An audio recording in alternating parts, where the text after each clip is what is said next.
which is movie news for this week. According to Marvel Boss Kevin Feige, I don't know how to say his name. Feige. More prequel movies like Black Widow could be on the way for some Marvel characters. He did say in an interview, quote, "Certainly this film and this story is a particular case for Natasha, but the notion of exploring the past, present, and future of the MCU is certainly in the cards for all of our characters. This particular story of this particular cast is very personal, very specific to Natasha," end quote. So I just don't know who you have left to do anything like this. That was like my question. I think she's the only one we don't have a pre-story. Any really backstory. I mean, we're going to get Hawkeye, right? The series. I don't know that he needs his own movie. I'm racking my brain to try to think of. I can't think of anyone that I was like maybe Bucky gets something about his Winter Soldier days. I mean, right. But then it's like framing him as the bad guy, you know? Right. So I just don't know. This just kind of feels like a way to like keep promoting this movie that's been delayed so long, which I still think the more I actually watch the previews, the more I actually get excited about it. But not just because of Florence Pugh, but I just think this will be a fun, we get to finally get a Marvel movie. That's awesome for me. New Suicide Squad trailer. They need to give up Harley. Harley Quinn is like, here's where I'm at with this. We've done Harley Quinn now. This will be the third time. I just don't think anybody cares about that character. Like they think Margot Robbie wearing short shorts is going to sell tickets to these things. That was literally my response is like, I liked her in everything except this. I don't think it matters. It does not matter. She's a good actress, but this is not about acting. Right, exactly. Yeah, so whatever with this. I'm done with it. Yeah. Suicide Squad is so boring as a comic book too. Like, get over it.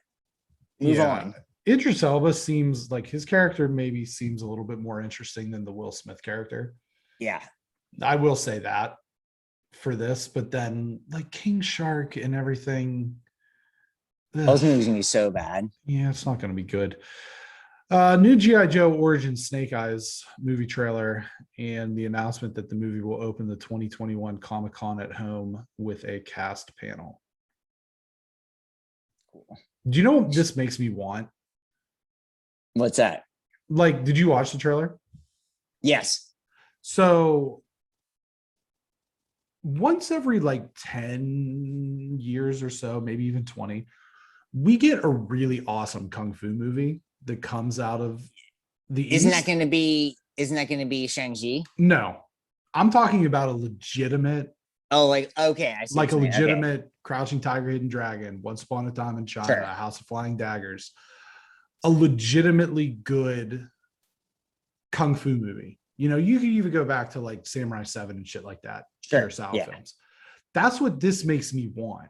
Is like just, and I actually like after I watched this, I was like, I wonder if Once Upon a Time in China is streaming on anything. And it is, it's on Prime, in case you're curious.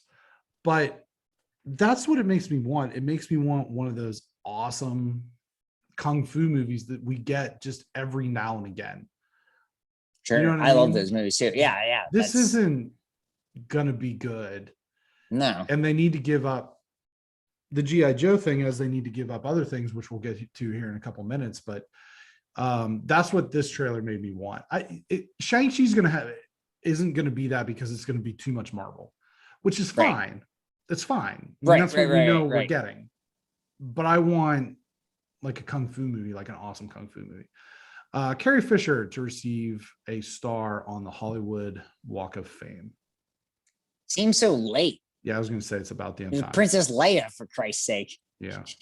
Like, she didn't do a whole lot after that, but I don't care. She's Princess Leia. Right. Mark Hamill had one for being Luke. I mean, because he didn't do anything else other than the Joker voice. Shazam 2 shoot suits. Did you see the first? I have not seen it yet. I see it's playing. I will watch it. I'll watch it. Yeah, Shazam 2 suits shown off in a recent release. They look like Shazam suits.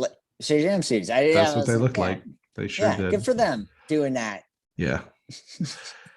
Harrison Ford injured during a rehearsal of a fight scene for Indiana Jones 5. They will continue filming and working around him. He's Why like is 90. he rehearsing fight scenes? Yeah, he should not be doing. He should just be like sitting in like a lab, telling whoever is. He shouldn't even be sitting in a lab. He should be sitting somewhere where there's warm colors with an Afghan draped over his legs. Yeah, nice whiskey cocktail. Tea. No, just some tea. Just some tea. Okay. Yeah, maybe there's some people playing bingo in the back. Okay. Watching Golden Girls or Law and Order, whatever they watch in retirement homes.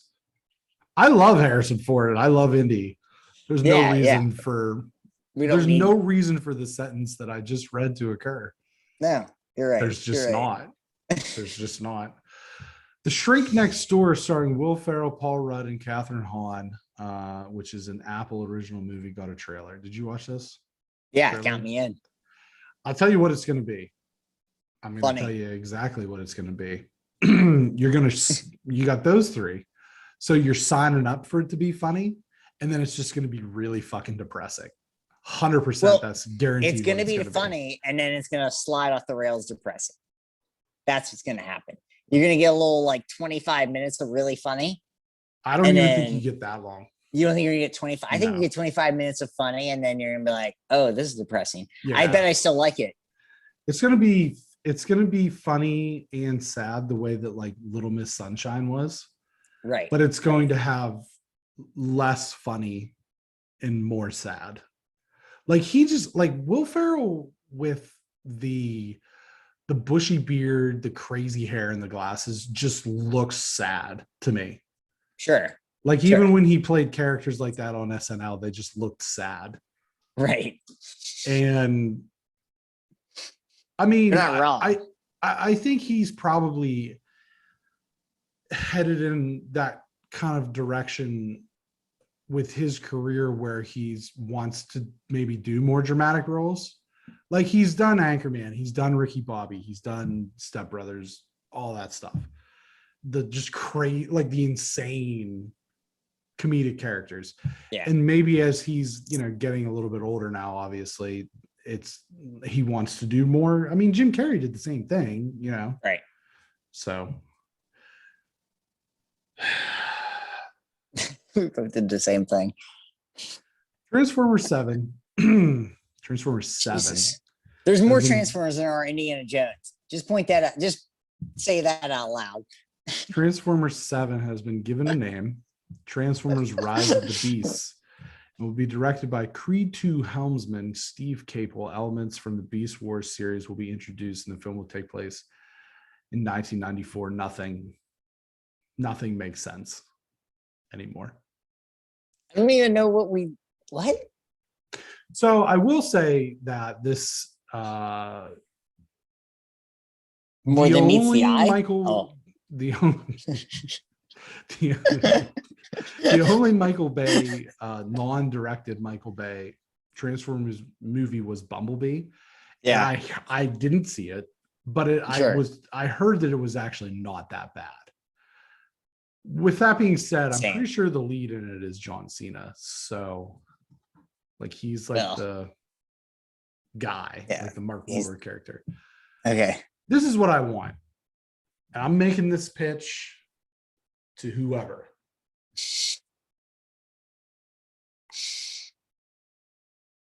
Hasbro, DreamWorks, whoever. Put me in a room for a month. And I guarantee you, I'll do it for free. And I'd do anything for free, Brent.